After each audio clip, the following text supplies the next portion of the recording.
Good morning, Chairman Gleason and Commissioners, and the newest Commissioner. Congratulations. My name is Jason Ryan, Executive Vice President with CenterPoint Energy. We are still in emergency operations, but I think it's important that we appear today and appreciate the time to update you and the public on the status of restoration. At CenterPoint Energy, we have the privilege to serve almost 3 million homes and businesses in the Houston area, and I mean the privileged word intentionally. So let me start off by talking to our customers that are still out. We know that we still have a lot of work to do, and we will not stop the work until it is done.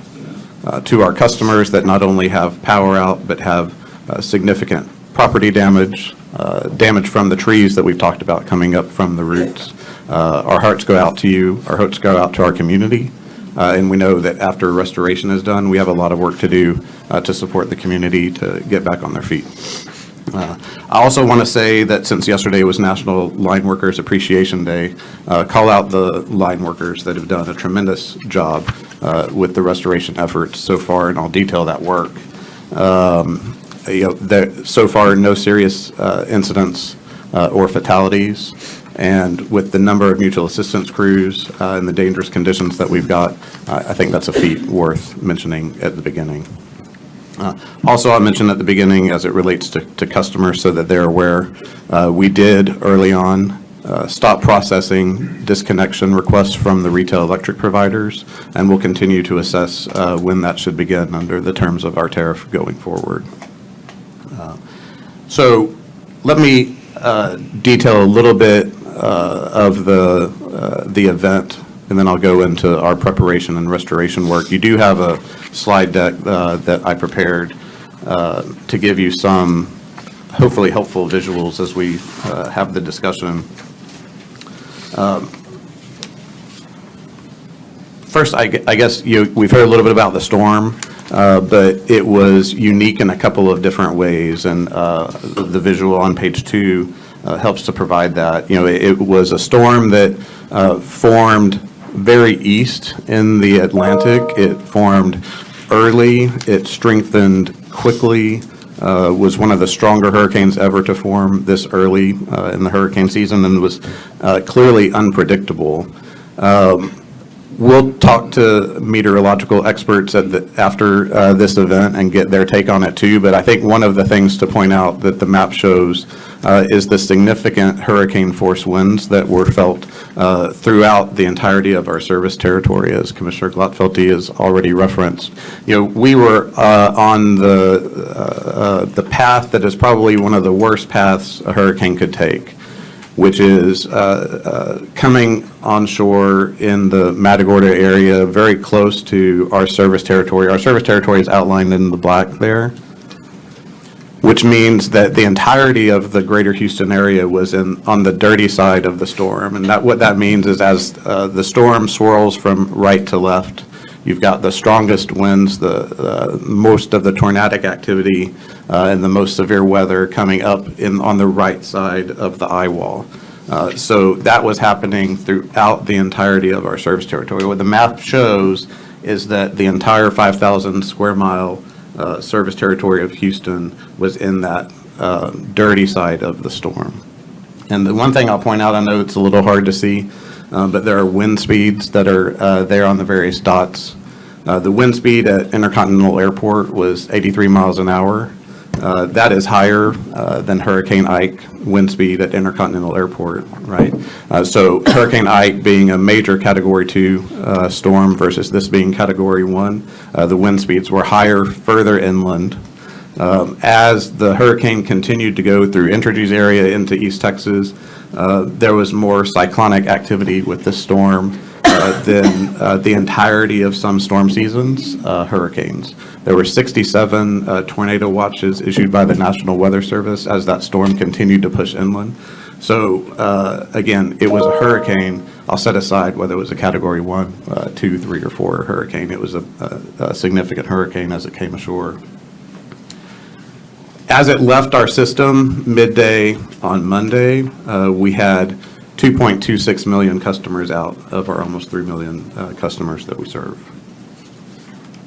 Let me talk a little bit about the planning in advance of the storm. So as the other utilities have described, we also have a comprehensive planning process at CenterPoint Energy. It doesn't start only in the event of a storm. We do comprehensive training every year. Your staff is involved many times in that training process as well. We did that earlier this year. As the storm formed, we started tracking it about 9 days out, knowing that there was great uncertainty in the path, that it was something that we should keep our eyes on. As the path started to shift, especially after the 4th of July, we started calling on mutual assistance crews. We started with about 3,000 mutual assistance crews that we asked to come and pre-position in the greater Houston area.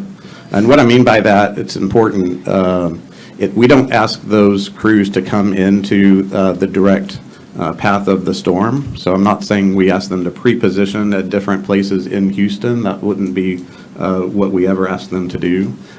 They pre-positioned outside of our service territory, so as soon as it was safe to do so, they could come into our staging sites. As the path looked like it was one of those worst-case scenarios, we upped that mutual assistance request to a little bit greater than 10,000 crews. To give you an order of magnitude, that's about 8 times the workforce of CenterPoint Energy on any given day. That brought our total workforce up to about 12,000 men and women that could address this storm. We also opened 18 staging sites that were located strategically throughout our service territory, where they could be closest to the work when they end their work every day and they start their work every morning. I'll talk a little bit more about the staging sites in a little bit. We also immediately started to deploy our temporary emergency generation. I would have brought a list if I knew you were going to ask that question about where they were deployed. I'll get you a list to your offices, but they are in facilities like cooling centers, hospitals, senior living facilities, and water facilities. We continue to look for ways to deploy those assets in the way they can best help our community going forward. Also on the slide, I mentioned that we have very limited issues with materials availability. I unfortunately was speaking to you a little bit less than 2 months ago about the May 16th derecho that hit the greater Houston area as well. We were able to replenish supplies from that storm to be prepared for this one. So there are no material issues causing any delays with restoration. The one thing that we have asked for help with are for braces for poles. So not every pole that has some damage needs to be replaced in real time. You can brace it and come back later. And so we have asked for some assistance having more braces for poles during this event. Let me talk a little bit about the damage that we saw from the storm. Slides 4 and 5 show some of that. We did not have material damage to our transmission system, nor did we see material damage to substations. We did not see flooding of substations like we've seen in some past storms. This was a storm that was largely debris on the distribution system. So you see some pictures that show that.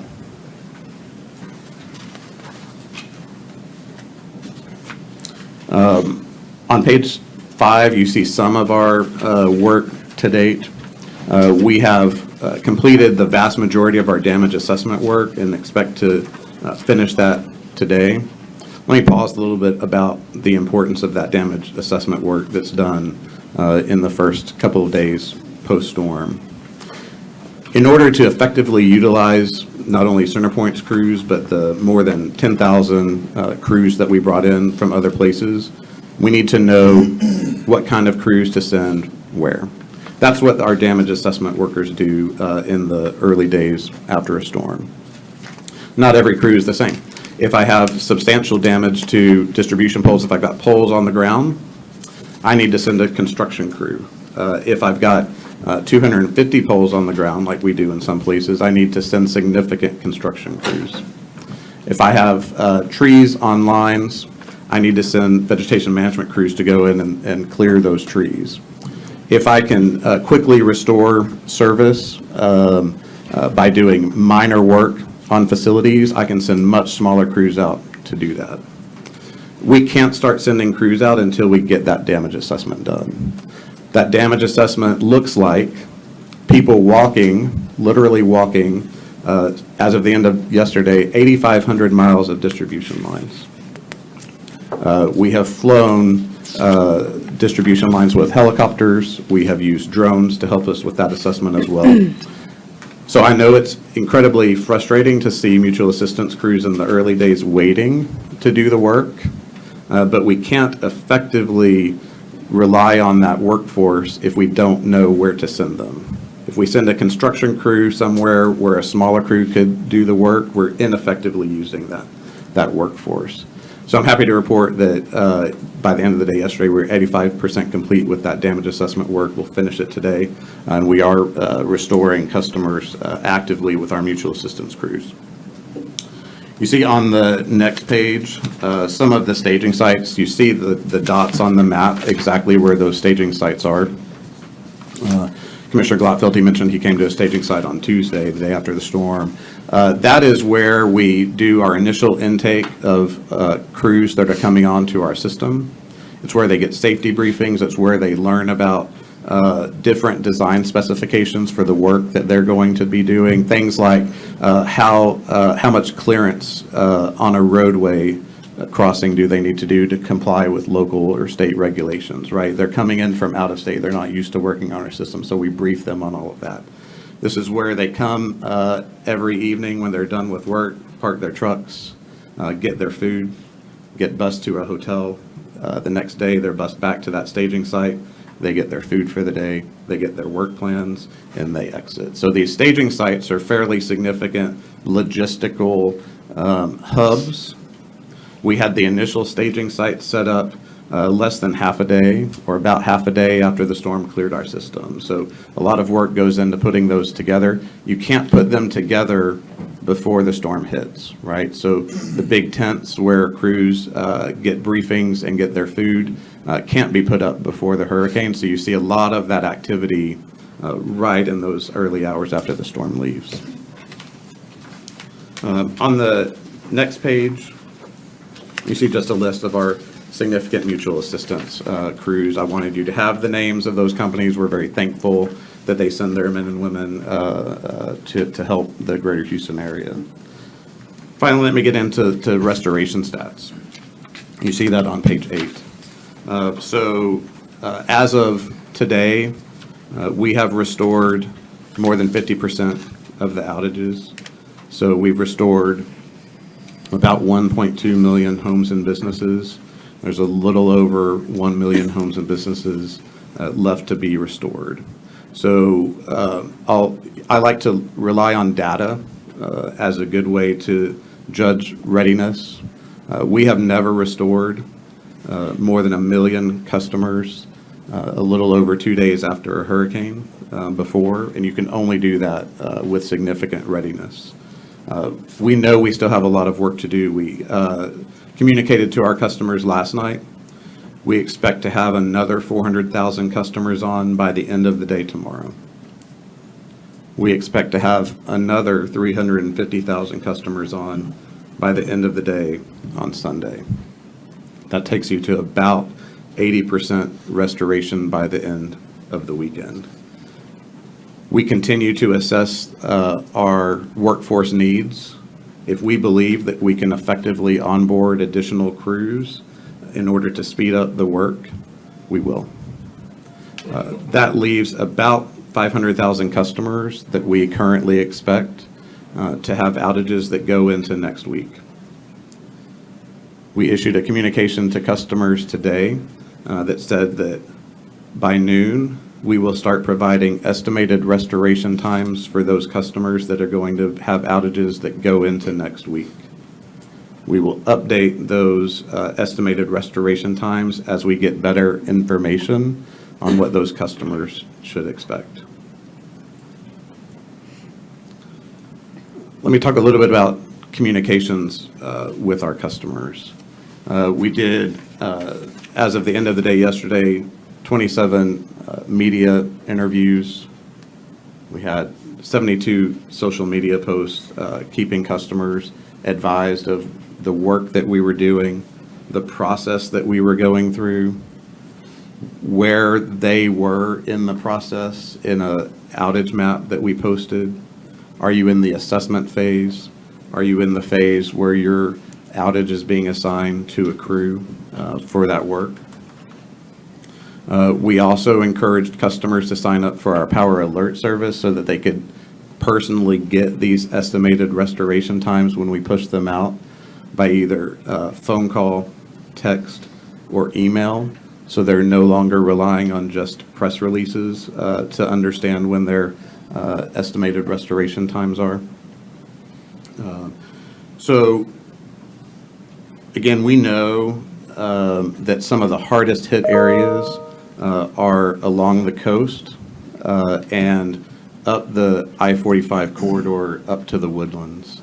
So we will be communicating to customers so they have situational awareness as we go into next week where they are with that estimated restoration time.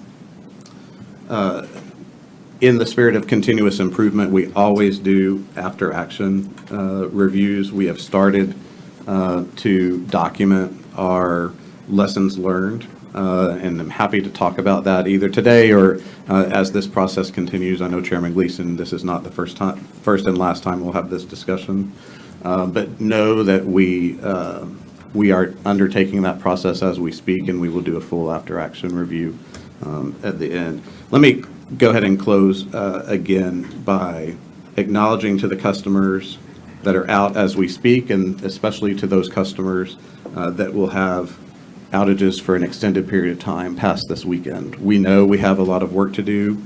Our crews are working around the clock, 16-hour work shifts. We will continue to assess whether or not we have the right number of crews and whether we should bring additional ones in, and we will not stop our work until the work is done. Thanks, Jason. Just before questions, just maybe one comment. So at the outset, you talked about rebuilding the infrastructure, rebuilding the community. I'd say a third, leg of that stool is rebuilding trust a little bit. And I think that really starts with effective communication. You touched a little on communication.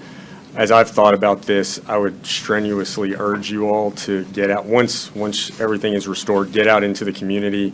I don't know if that's town halls or what it looks like, but go talk to your customers, go talk to those residents about what happened, about ways that you feel you all can improve. Get feedback from them about their view on what can be improved, and I think that'll make the next time that there's a storm, make this go a lot better. Because as we learned at this commission, after Uri, communication is the key to everything. I mean, the infrastructure is going to break, things are going to happen, but if people feel they're being effectively communicated with, it makes it a lot easier to go through it. And so I'd say get out in the community and go talk to your customers. I appreciate that. We're fully supportive of that, and we'll make sure we coordinate with your office so you know what we're doing. Thank you. Commissioners? Yeah, Jason, so you laid out the statistics that I've been asking for from the other companies, and essentially what you're saying is that you still have over 50% of the power outages out right now, and you provided a timeline through the end of the weekend, about 500,000 extending into next week. Constant communication with them, I think, is important, as you've laid out y'all are doing, so they can plan accordingly to get to a safe place if they need to. And so what are some of the reasons why that you're seeing, based on your damage assessments, that it's taking longer to get to these 500,000 customers? So those are in areas where we are having to rebuild the infrastructure. So in areas where it's removing debris on the distribution system, what I mean by that is largely vegetation, trees, limbs, some in the right-of-way, some outside the right-of-way. Commissioner, I will request that our folks keep good records on what's what so that we can give order of magnitude where that was. That is the kind of restoration that we will accomplish by the end of this weekend, where we have to rebuild large spans of infrastructure with poles that snapped in half, laying on the ground. You've got a couple pictures of that kind of damage. That is the kind of work that's going to lead to those extended power outages. So as we, again, as we continue to assess our workforce needs and whether or not we need to bring more people in, we will accelerate those estimated restoration times. And we're going to start communicating with customers today during those that are going to experience those extended outages. Based on your review of your pre-hurricane inventory for materials and equipment, do you think that you have enough equipment and materials to rebuild this infrastructure? We do.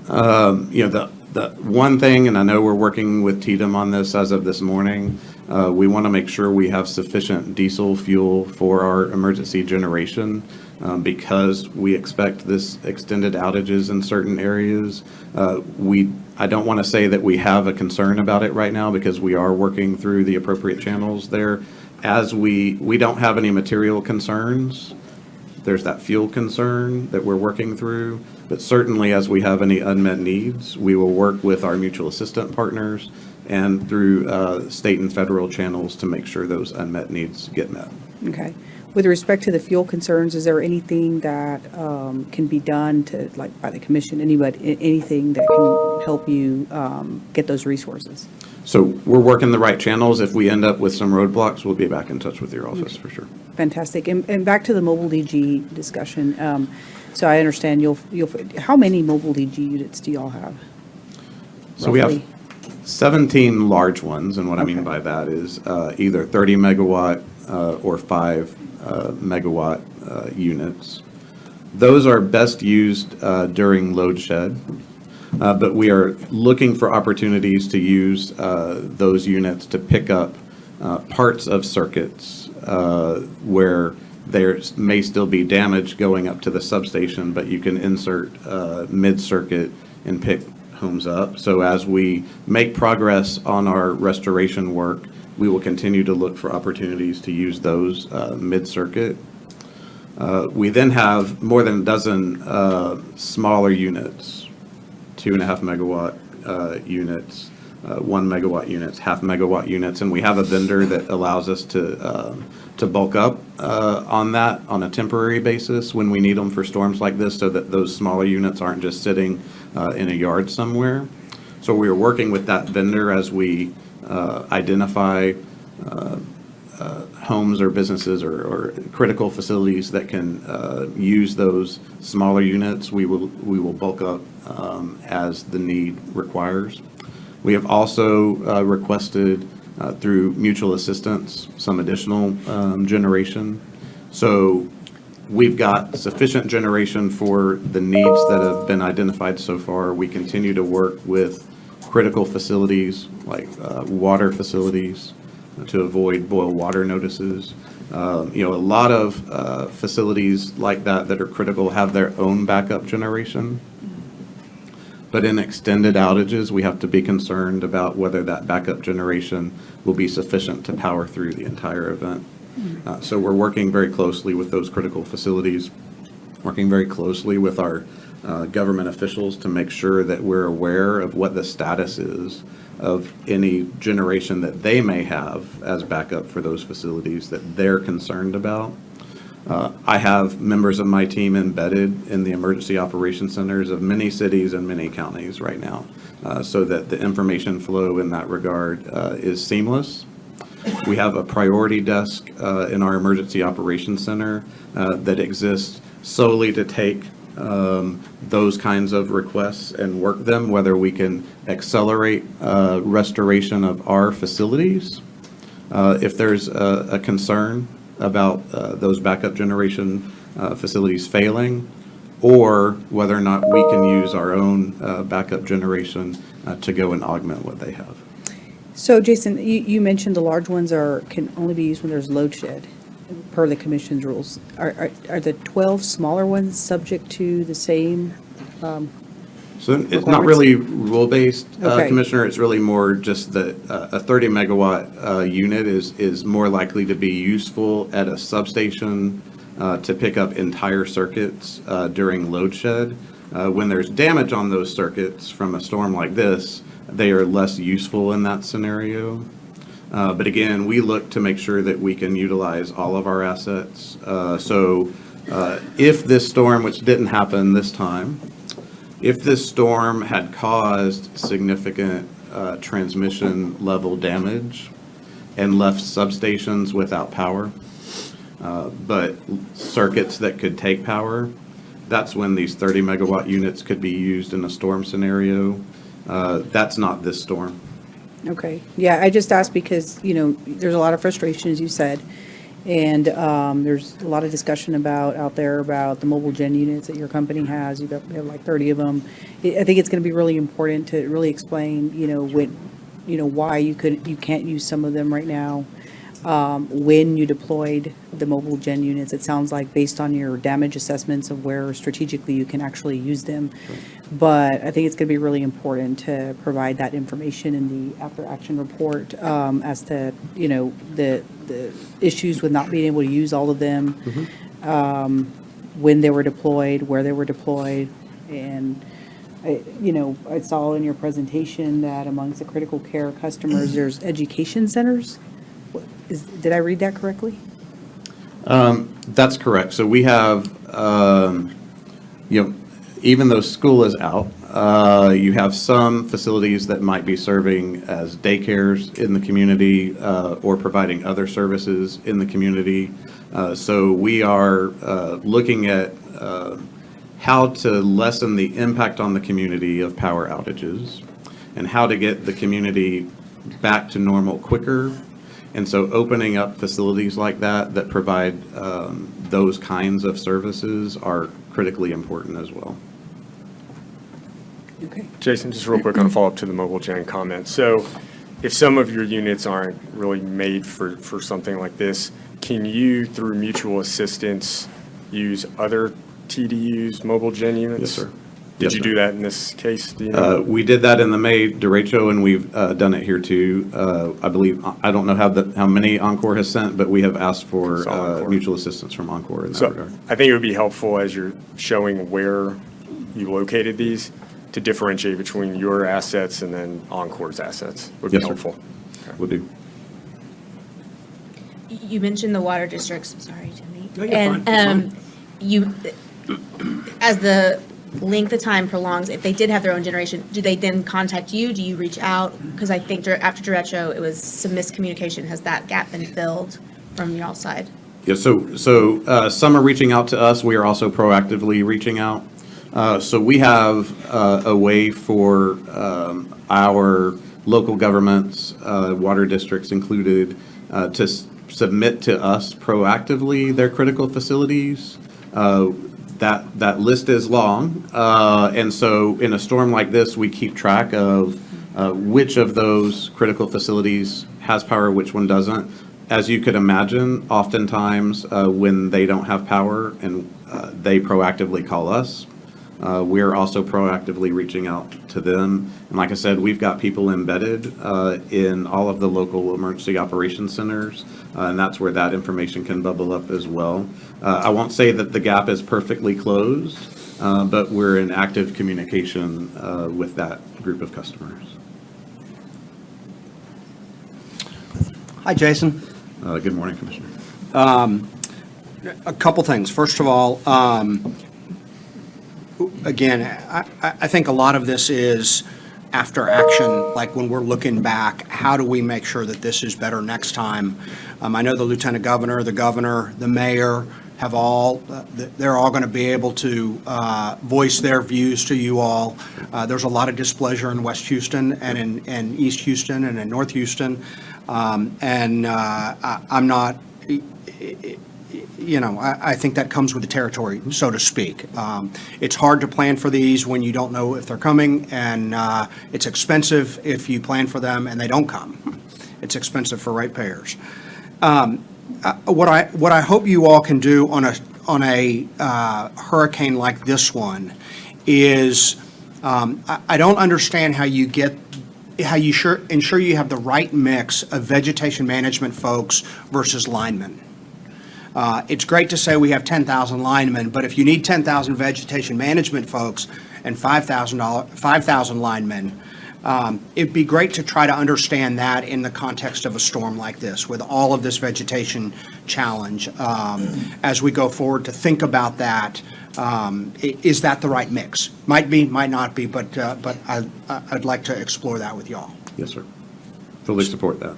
So, the other one is, Barksdale and Connie, as we go through this, the one thing that we cannot lose sight of is the fact that these linemen are people, and that I haven't heard of a single incident, at least a death, which would tell me that that's a good thing.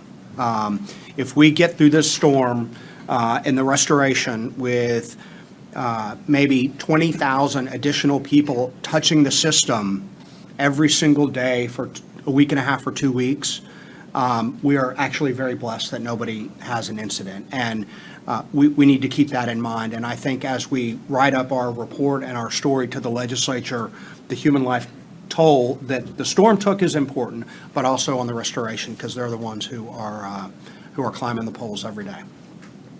So if you have incidents on that, or you have ideas or thoughts on how to include that, how you can do safety briefings better, or how they've worked versus other utilities, I think all of that is important in our after-action report. Yes, sir. We'll work with your office and staff on that as well. You know, again, I know customers are frustrated at how long it may take, especially in these prolonged outage areas. Safety is our top priority, as you mentioned. These men and women are working 16-hour shifts. It's important that they take the other 8 to rest, because these are dangerous conditions. It's hot out there. That's a safety issue as well. A lot of these crews don't come from places where it feels like 110 degrees. So if our customers see crews standing on the side of the road or in their trucks, it may be to cool off, take a break, stay safe. That's what we stress with these crews that come in from not the Gulf Coast area, to make sure that we can end this event with no serious injuries or fatalities. Certainly want to make sure that people get their power on as quickly as possible. And you talked about 500,000 people would go into next week. right. Any idea geographically where that is? Is it across the service area, or is it in specific areas? So some of the harder hit areas are the Matagorda County, Brazoria County, parts of Galveston County, where the storm originally came ashore. But with those high sustained winds that went across the I-45 corridor or up the I-45 corridor, once you get kind of inside the loop, I have a map that I'm happy to share with you that shows that, and that is going to be how we communicate these estimated restoration times with customers. If they're in these particular harder hit areas, they're going to be out the longest, most likely. There will be small pockets throughout the 5,000 square miles of our service territory that have some prolonged outages, but the vast majority of them are going to be in those areas that I just described. So in terms of restoration, and again, going back in doing the after-action report, one of the things that I'd be interested in, you talked about how we have to get in and do the assessment first, right? But obviously, we're doing, I would think, many assessments. And so, what is that process in terms of, how do we carve out the service area to determine, how many assessments we should be doing at one time, and then, or progressively, and then as soon as that part of the assessment is done, being able to get in and actually start the restoration work. So a little bit more detail on the process, and if there is opportunities there, for continuous improvement. Yes, ma'am. And I also think that, again, going back to communication, we can communicate earlier with our customers in advance of these storms, the process that we'll use so that they understand it a bit more. We have a process that we use. We implemented our plan. That's what allowed us to achieve 50% restoration within 2 days after the storm. But we can do better to communicate customers for what they should expect to see and expect to not see. And so that assessment is critically important to be done to effectively use our crews, but it has added some confusion by our customers of what it is that we're doing when they don't see crews actively working because they're waiting on those assessments to be completed. So that is part of the better communication that we can do with our customers so they know what to expect. You know, when Hurricane Ike was the last major hurricane to hit our system from a wind event hurricane, that was in 2008, more than 15 years ago, and our service territory has grown a lot population-wise since then. So we need to take that into account in terms of how we communicate and to make sure that we're clearly explaining to customers what they should expect, especially in the early days when there are still so many customers out. Well, I think people can accommodate just about anything That's right. if they know what's If they going know. on. And Yep. so important that we talk about the types of communication that you're addressing, as well as that ongoing, real-time communication that's available through the tracker, which I know you're working on as well. Agreed. Yeah, I'd say, I mean, you know, we've been fortunate, like you said, we had Harvey and before that Ike, that we haven't had anything since then. But, you know, and I think as we had discussed, you know, using the same kind of playbook for communication is probably outdated. You know, folks, the public expects, you know, more communication, more frequent communication, different modes of communication. And so I think it's definitely incumbent on all of us to look at the way we communicate going forward. You know, because this commission, you know, the governor, legislative leadership, the speaker, and the lieutenant governor expect improvements in all of this. And I know the residents deserve and demand it. And so we'll be working very closely with you and all the utilities and other folks that we can help bring their expertise and understanding to bear to make sure that we help mitigate the impact of future storms like this. So, Yes, sir. anything else for Jason? Thank you, Jason. Thanks for Thank you. being here. Yep. So, and I'd say to all the companies, you know, reiterate those thanks to the line workers and those crews, both from Texas and those that came in from other states for their efforts in restoring the system as quickly as possible. And I'd also be remiss if I didn't thank all the folks at the State Operations Center. That's our staff. That's all the staff from the utilities, from other sister agencies that have been working 24-hour shifts since last weekend or maybe even before to prepare for this. And so we thank them for all their efforts as well. Mr. Chairman, I have one thing to say, and that